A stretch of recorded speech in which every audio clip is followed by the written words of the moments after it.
Ya, bismillahirrahmanirrahim. Assalamualaikum warahmatullahi wabarakatuh. Pada siang hari ini, saya akan sampaikan kembali eh, diskusi kita terkait dengan proposal pada UTS kemarin, yang ini menjadi salah satu materi yang disampaikan pada perkuliahan pertemuan ke-13 kalau nggak salah ya.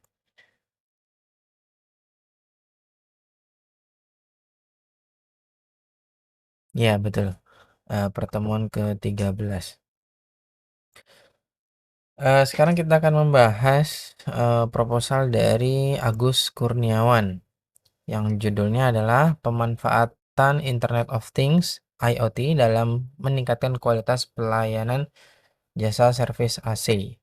Oke, pertama kembali setiap kata atau istilah asing itu cetak miring.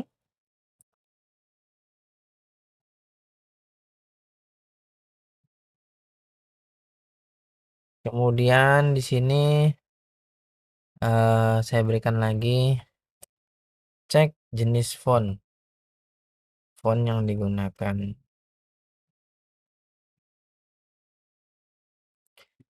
Apakah sesuai dengan format dari prodi? Sepertinya ini tidak sesuai ya. Oke,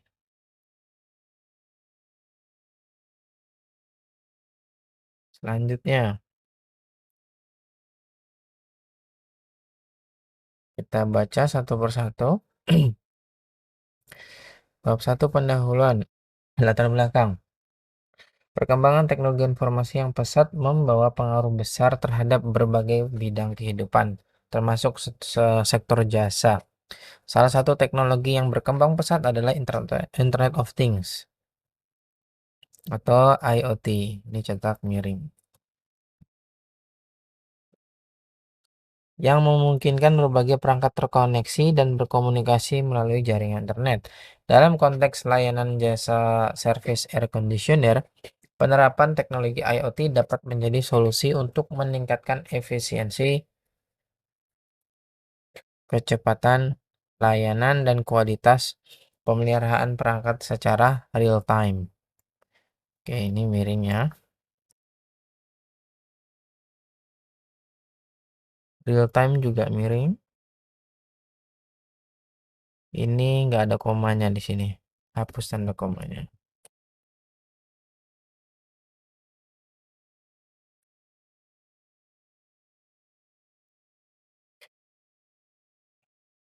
Penyedia jasa servis AC sering menghadapi kendala seperti keterlambatan penanganan kerusakan, ketidakakuratan estimasi permasalahan, serta kurangnya sistem pemantauan kinerja perangkat AC secara menyeluruh. Dengan penerapan berbasis IoT, kondisi AC dapat dipantau secara jarak jauh. Riwayat servis dapat terdokumentasi secara digital, serta pelanggan dapat menerima layanan yang lebih responsif dan terintegrasi. Penerapan IoT dalam layanan jasa servis AC juga membuka peluang untuk melakukan maintenance berbasis prediksi atau predictive maintenance, di mana sistem dapat memberikan peringatan dini terhadap potensi kerusakan. Oleh karena itu, penelitian ini penting untuk dilakukan untuk mengetahui sejauh mana pemanfaatan IoT dapat meningkatkan kualitas pelayanan jasa servis AC secara nyata.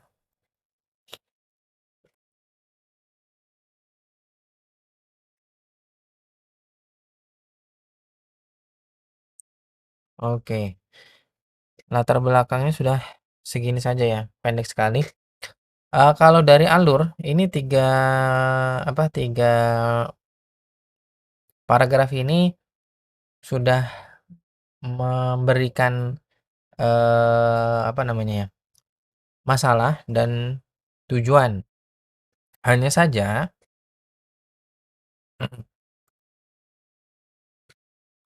masalah yang diangkat ini terutama di bab 2 ya, yang diangkat bab 2 di paragraf 2.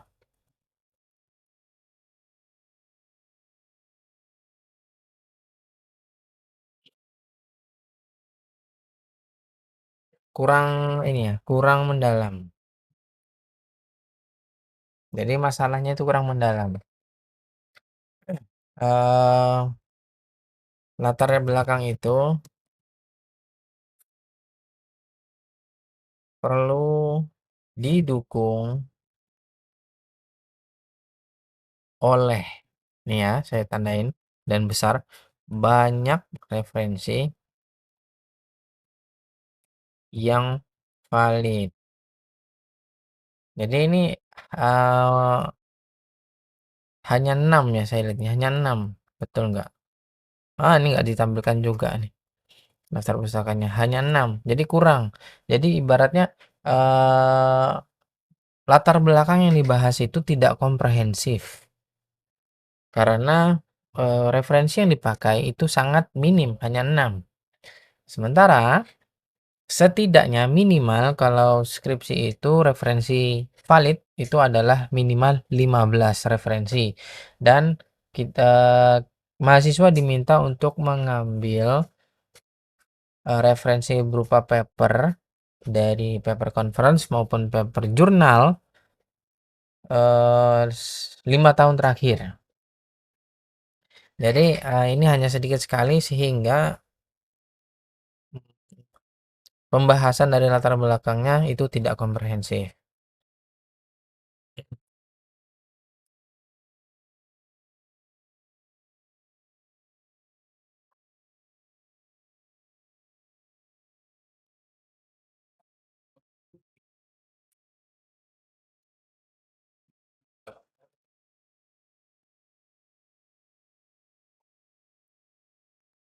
Jadi ini perlu penambahan referensi.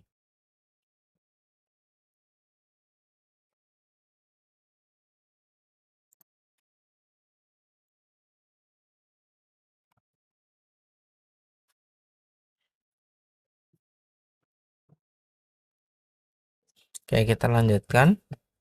Masih di bagian latar belakang ya. Kan, latar belakang itu ditulis dengan gaya umum ke khusus. Jadi umum itu kalau misalnya di sini membahas teknologi informasi silahkan, kemudian digeser ke IoT juga silahkan. Nah, hanya saja ini kan, eh transisi dari dari kalimat kedua dan juga kalimat ketiga ini tidak smooth. Ini saya berikan komentar ya. Transisi dari kalimat kedua ke kalimat ketiga tidak smooth. Kenapa? Masih ada jeda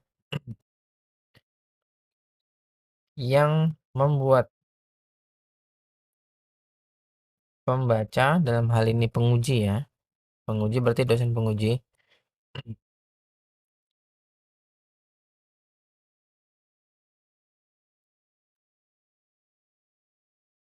masih ada jeda yang membuat pembaca atau penguji bertanya, masih ada jeda yang membuat pembaca atau penguji untuk bertanya dan meragukan klaim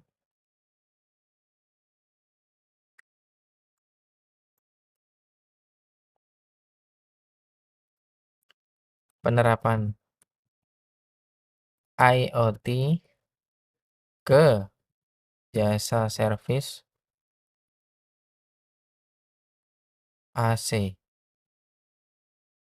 Apakah eh, apakah fokus fokus penerapan IoT ke jasa servis AC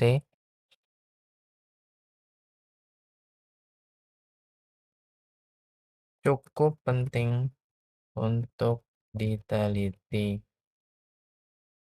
dalam sebuah skripsi. Nah, Ini kan pertanyaan yang sangat ini ya, sangat, kritis.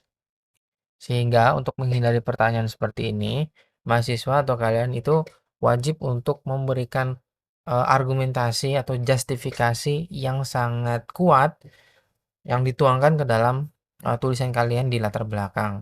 Makanya itu kembali saya tekankan bahwa perlu banyak sekali membaca referensi yang valid dalam menulis, dalam menulis latar belakang dalam sebuah skripsi.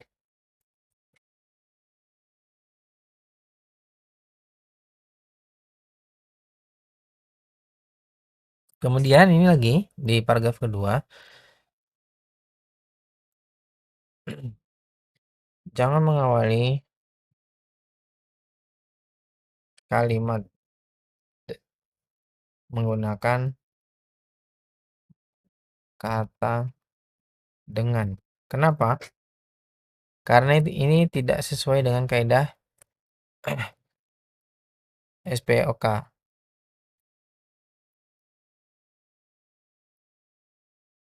Subjek, predikat, objek. Sebaiknya itu kalimat ini diubah, subjeknya dulu, baru predikat, baru objek, baru kalian boleh menggunakan kalimat dengan penerapan. Kecuali kalau kalian menulisnya dalam bahasa Inggris. Bahasa Inggris cara penulisannya berbeda dengan bahasa Indonesia. Kalau dengan bahasa Inggris itu kita umum melihat tulisan itu boleh diawali eh, kata dengan, atau bahasa Inggrisnya kan by implement it with. Nah, itu kan bahasa Inggris tuh boleh tuh, tapi kalau bahasa Indonesia enggak.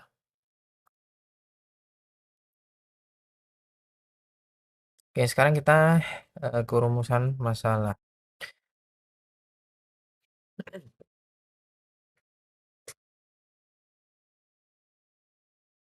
Ada tiga, bagaimana pemanfaatan teknologi Internet of Things dalam jasa servis AC. Dua, sejauh mana IoT dapat meningkatkan kualitas pelayanan jasa servis. Tiga, apa saja komponen sistem IoT yang efektif dalam menunjang peningkatan layanan. Oke, sekarang mari kita kritisi lagi rumusan masalah ini, kan tadi dikatakan berdasarkan latar belakang. Apakah eh, di latar belakang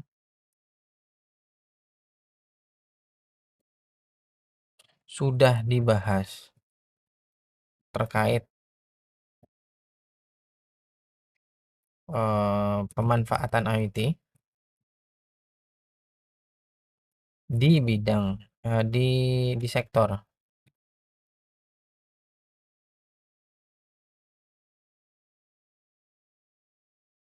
servis AC.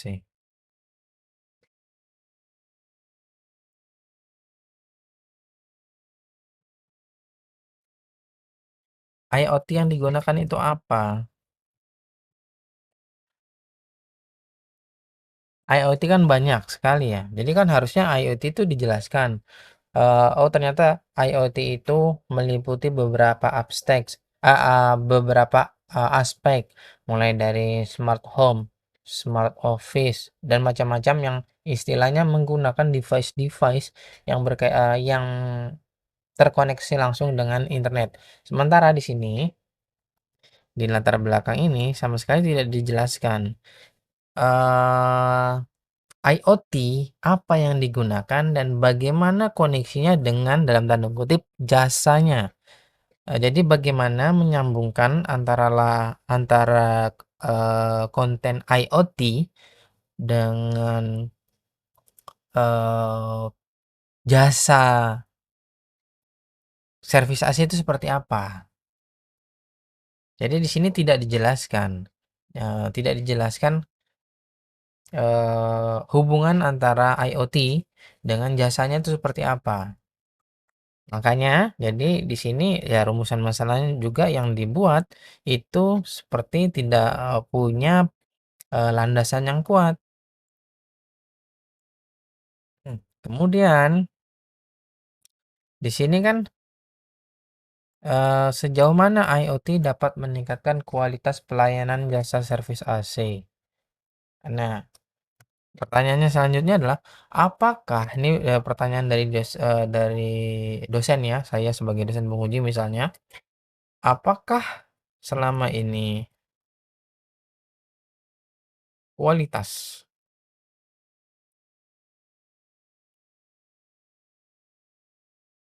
buruk apakah selama ini, kualitas pelayanan AC buruk? Eee, ada berapa kasus yang, eee eee, ada berapa kasus atau laporan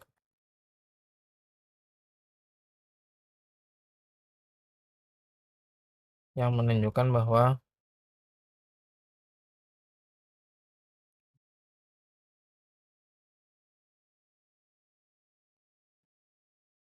pelayanan servis AC ini,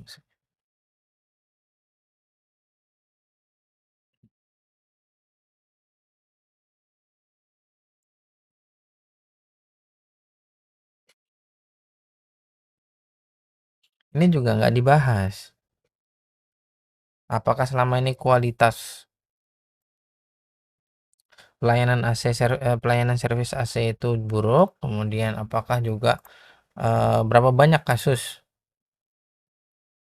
atau laporan yang menunjukkan bahwa pelayanan, servis AC buruk. Di sini hanya disebutkan bahwa, hanya disebutkan penyedia jasa servis AC sering menghadapi kendala seperti keterlambatan, kerusakan, ketidakakuran, bla bla bla bla, menyuruh ke 4. Ini saya kan hanya dari satu laporan, satu paper, dan ini paper siapapun saya tidak bisa membaca. Di sini nggak ada sama sekali, referensinya. Jadi ini ya lemah juga nih rumusan masalah nomor 2 ini. Kemudian yang ketiga, apa saja komponen sistem IoT yang efektif dalam menunjang peningkatan layanan. Ini juga ini juga, rumusan masalah yang lemah.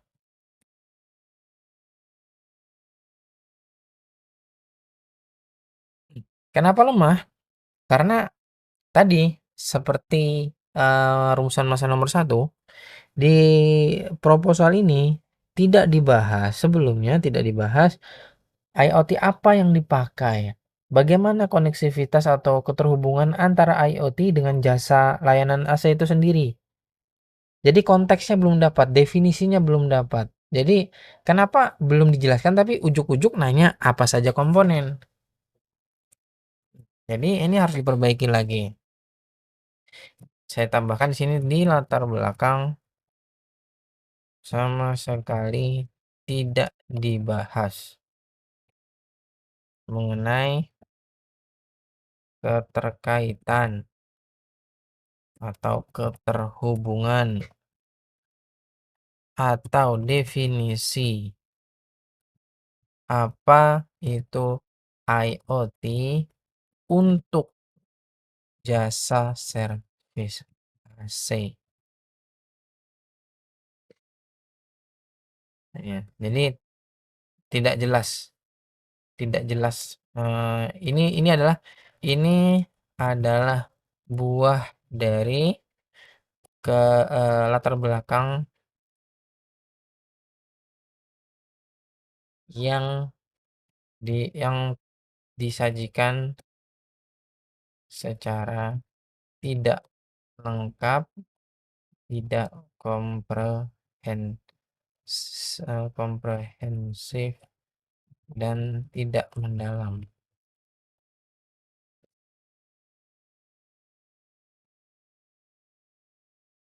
Oke, berarti karena rumusan masalahnya juga karena rumusan masalah masalah lemah, jadi tujuan tujuan poin-poin tujuan penelitian juga menjadi tidak relevan.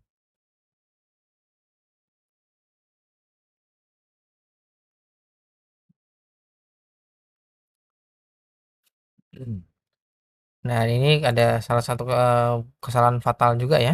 Terakhir, eh, Daftar pustaka ada di mana? Nah, nggak ada.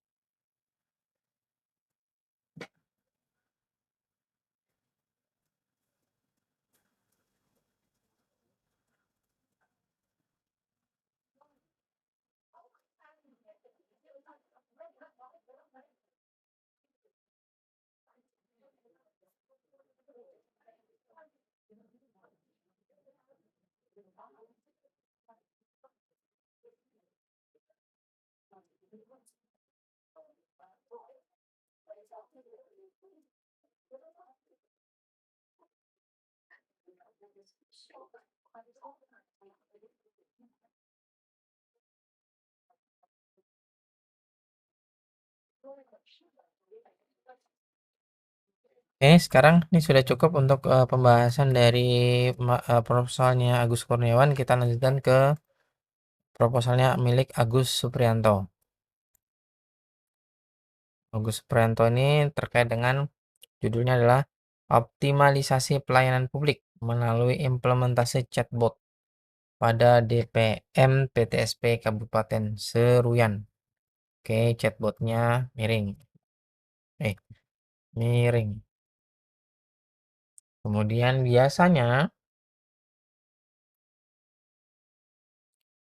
huruf kapital semua kalau judul itu.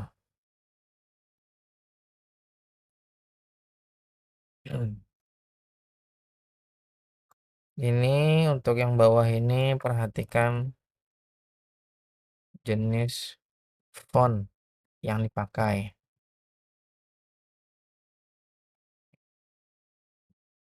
Oke. Sekarang kita masuk ke rumusan latar belakang dulu di pendahuluan.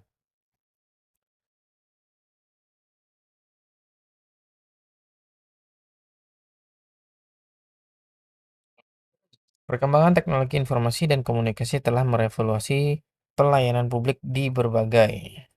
Di yang menyatakan tempat itu dipisah di spasi berbagai.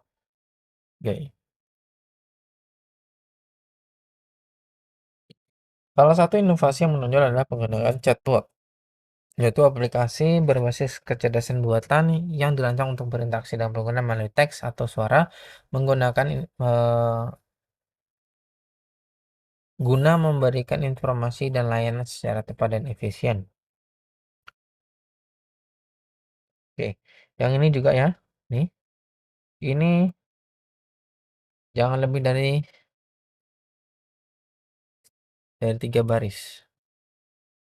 Satu kalimat jangan lebih dari 3 baris karena susah sekali membacanya. Kemudian chatbot yang ini miring.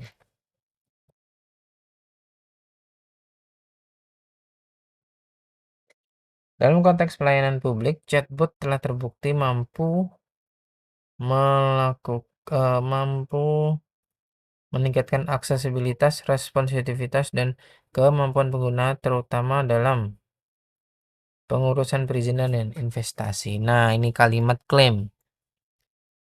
Ini adalah kalimat klaim yang tidak berdasar. Kenapa? Karena tidak diberikan data referensi yang valid. Jadi harus dikasih referensi yang valid. Setiap kalian membuat sebuah kalimat yang berupa klaim, itu cara untuk membuat validasinya ada 2. Yang pertama, berikan referensinya. Kalau ada itu orang akan percaya, referensi valid ya. Atau yang kedua, ketika Anda membuat klaim, itu berarti Anda harus membuktikannya sendiri melalui eksperimen. Jadi kalau ini kan kalimatnya kalimat klaim yang bukan dari eksperimen sendiri kan. Jadi kalian harus memberikan referensi yang valid.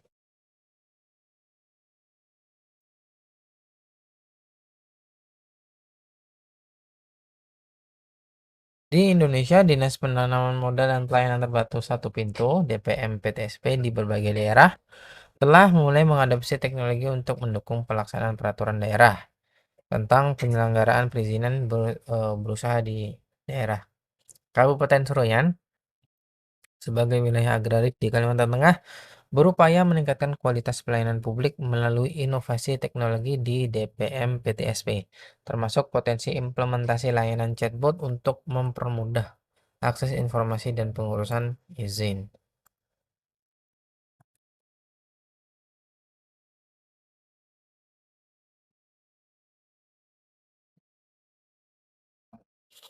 Nah, di sini kan ada kata penelitian terbaru menunjukkan bahwa chatbot dapat mengatasi oh ini typo ya, typo nih, jangan dipisah.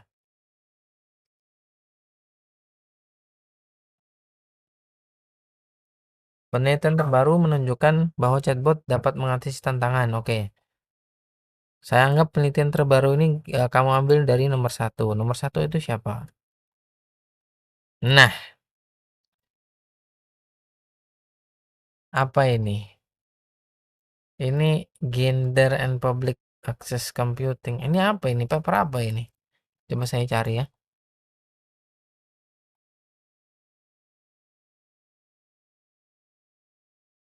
Ini kah?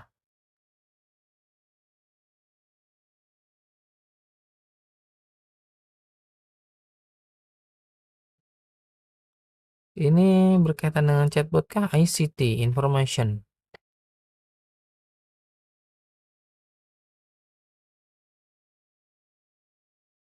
Sebentar, ini papernya apa sih tentang apa nih? Information and Communication Technologies and Public Access to Computers with Internet Connectivity in particular can assist community development efforts and help bridge the so-called digital divide.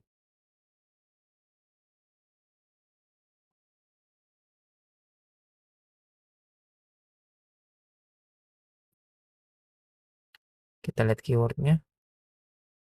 Oh, ini nggak ada sama sekali hubungannya nih. Ini kamu ngambil dari mana ini? Ini nggak ada sama sekali hubungannya.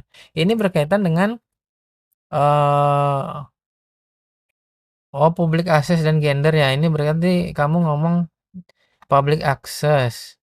Tapi di sini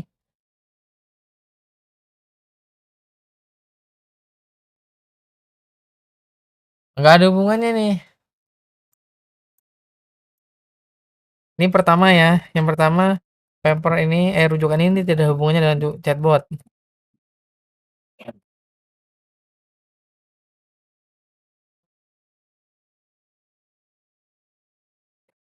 Yang kedua, eh yang kedua itu Anda bilang terbaru,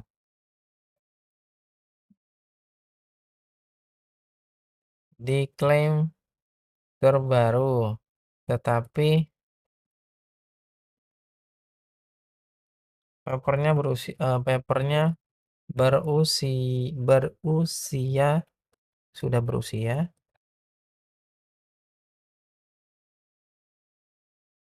15 tahun yang lalu. Kan tadi papernya 2010. Yang ketiga, format penulisan referensi di daftar pustaka pun salah.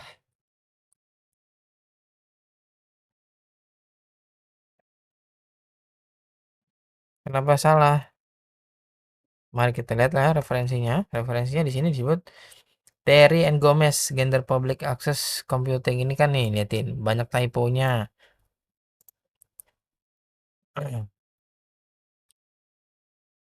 Ya, kemudian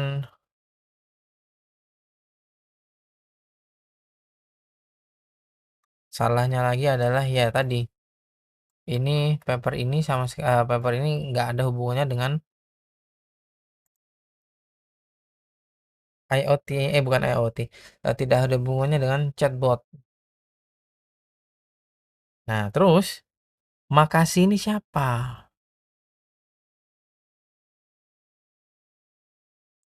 Makasih ini siapa? Makasih dan kawan-kawan ini bukan et al ya. Ingat bahasa Indonesia itu DKK, makasih DKK. Makasih dan kawan-kawan ini siapa? Nomor satu itu bukan makasih kan. Nomor satu itu kan si Terry dan Gomez.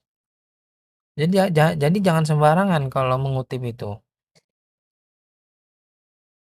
Ini banyak ini typo. Jadi masih ini ya. Saya rasa masih belum belum bagus untuk penyajiannya. Proposal ini. Kemudian baca lagi. Banyak sekali typo ya di sini ya.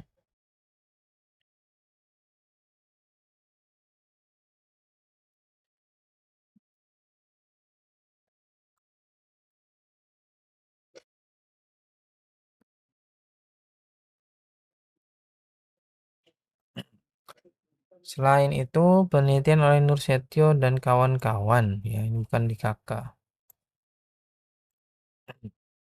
menyoroti bahwa implementasi chatbot pada layanan pemerintah di Indonesia seperti OSS dapat meningkatkan kepuasan perilaku usaha mikro, kecil dan menengah, usaha mikro dan kecil dengan dalam mengurus perizinan berbasis risiko. Dua itu siapa? Hadi, Raharjo, dan Pribadi. Di sini bilang Nur Setiowan ngawur lagi nih. Ini paper siapa yang dirujuk?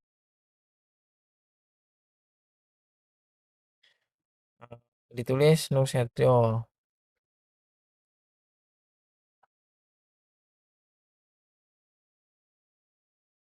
dan kawan-kawan, tetapi di rujukan namanya bukan. Namanya adalah siapa nih? Saya cek dulu. Hadi. Hadi dan kawan-kawan. Jadi ngawur ini ya. Ngawur, masih perlu diperbaiki lagi. Jadi entah bagaimana kalian mencarinya, menulis ini, saya itu juga bingung ini. Ini yang ditulis itu siapa, di referensi siapa, dan karena gini aja, karena kesalahan mendasar ini, saya jadi meragukan bahasan ke bawahnya ini. Ya, karena ini kan ini kesalahan fundamental.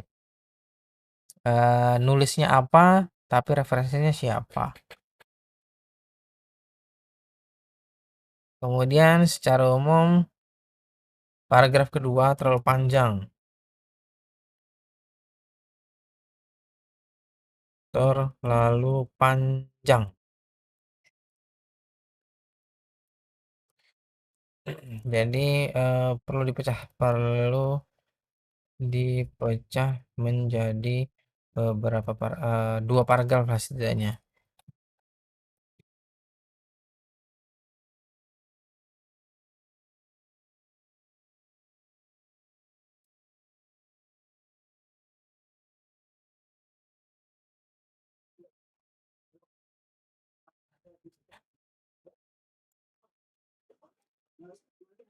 Kemudian disebutkan lagi di sini di Kabupaten Seruyan, DPM TSP telah menunjukkan komitmen untuk meningkatkan pelayanan melalui kegiatan seperti pelatihan aplikasi si Cantik Cloud dan penilaian kerja PTSP pada 2023.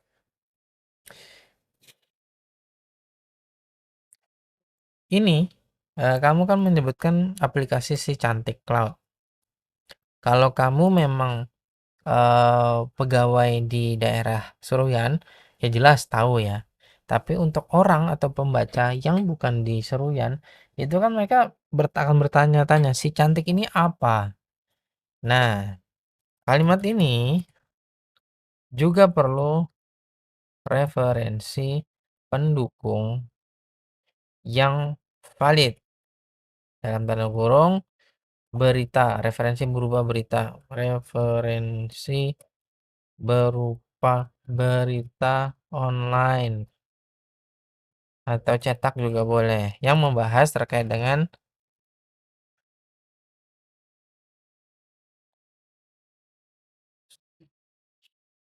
membahas si cantik ini, si cantik Cloud.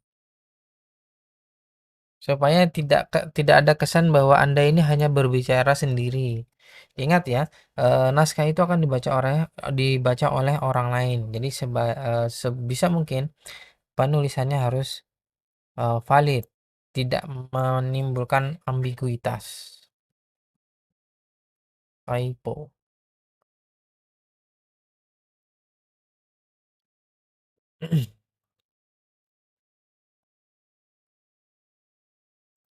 Pemanfaatan chatbot di DPM PTSP Kabupaten Seroyan dapat menjadi solusi strategis untuk mendukung pelayanan perizinan. Dengan memanfaatkan teknologi, DPM PTSP dapat meningkatkan aksesibilitas. Penelitian ini bertujuan untuk menganalisis potensi dan tantangan penggunaan layanan chatbot dalam meningkatkan pelayanan publik.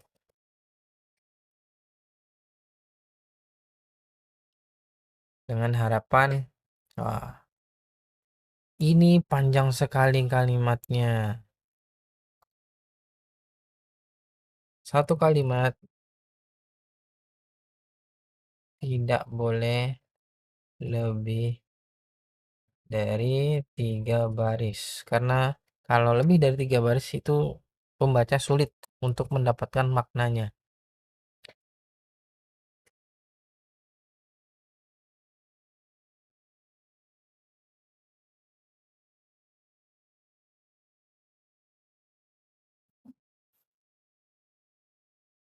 Bagaimana efektivitas penggunaan layanan chatbot dalam meningkatkan pelayanan perizinan? Ini rumusan masalah yang pertama. Oke, ini boleh, nggak masalah. Karena kebetulan tadi memang belum dibahas ya. Bukan belum dibahas, maksudnya efektivitas penggunaan chatbot itu belum diukur, boleh. Kemudian, apa saja faktor-faktor yang mempengaruhi keberhasilan implementasi layanan? Yang ketiga, apa saja tantangan yang dihadapi?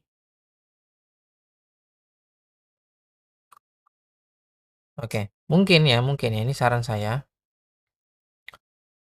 Eh,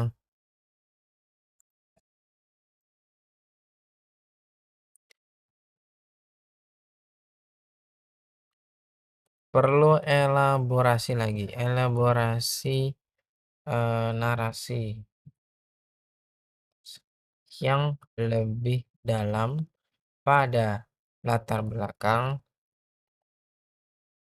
untuk menunjang rumusan masalah nomor 2 dan 3. Karena keduanya ini boleh aja dimasukkan, tetap relevan, tapi sepertinya pembahasan aspek faktor-faktor yang mempengaruhi keberhasilan dan juga tantangan terhadap penggunaan chatbot itu belum termaktub atau tertulis di latar belakang. Oke, tujuan ini harus disesuaikan dengan rumusan masalah. Oke, jadi kalau misalnya rumusan masalahnya ada diperbaiki, berarti tujuan penelitian juga mengikuti diperbaiki ya.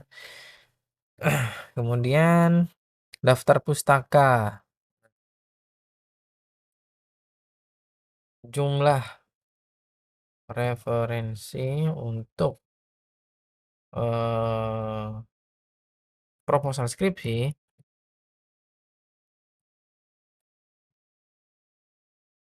itu minimal 15.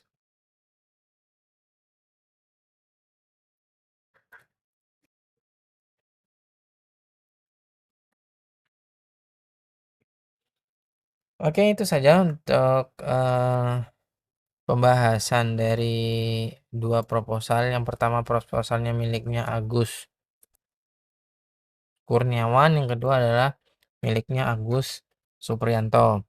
Jadi saya tekankan kembali bahwa kalian itu prinsipnya adalah harus berani mempertanggungjawabkan apa yang kalian tulis Sekali kalian menulis di naskah, harus berani kalian pertanggungjawabkan. Justifikasinya harus kuat. Jangan sampai ada kesalahan dalam mengutip. Jangan ya memang bahasanya agak sedikit tidak enak didengar ya, agak ngawur. Karena ketika menulis ini mengutip dari si A, tetapi ternyata di daftar pustaka itu bukan si A, malah si C. Jadi kan itu nggak nyambung, kesannya bahwa, ini yang bikin, proposal ini atau latar belakang ini membaca apa enggak sih? Kok bisa-bisanya di naskah ditulis si A, tetapi di referensi itu nggak ada sama sekali si A. Contoh kasus tadi yang ada di latar belakang miliknya, Agus Supriyanto. Jadi, mumpung ini masih, di mata kuliah Metopan, belum nanti ketika bukan UTS, belum nanti ketika saat betul-betul sudah mengambil skripsi, jadi kedepannya harus diperbaiki secara, eee, lebih optimal lagi. Oke, terima kasih atas perhatiannya, mohon maaf jika ada salah kata atau penggunaan kalimat yang kurang berkenan. Saya akhiri, wassalamualaikum warahmatullahi wabarakatuh.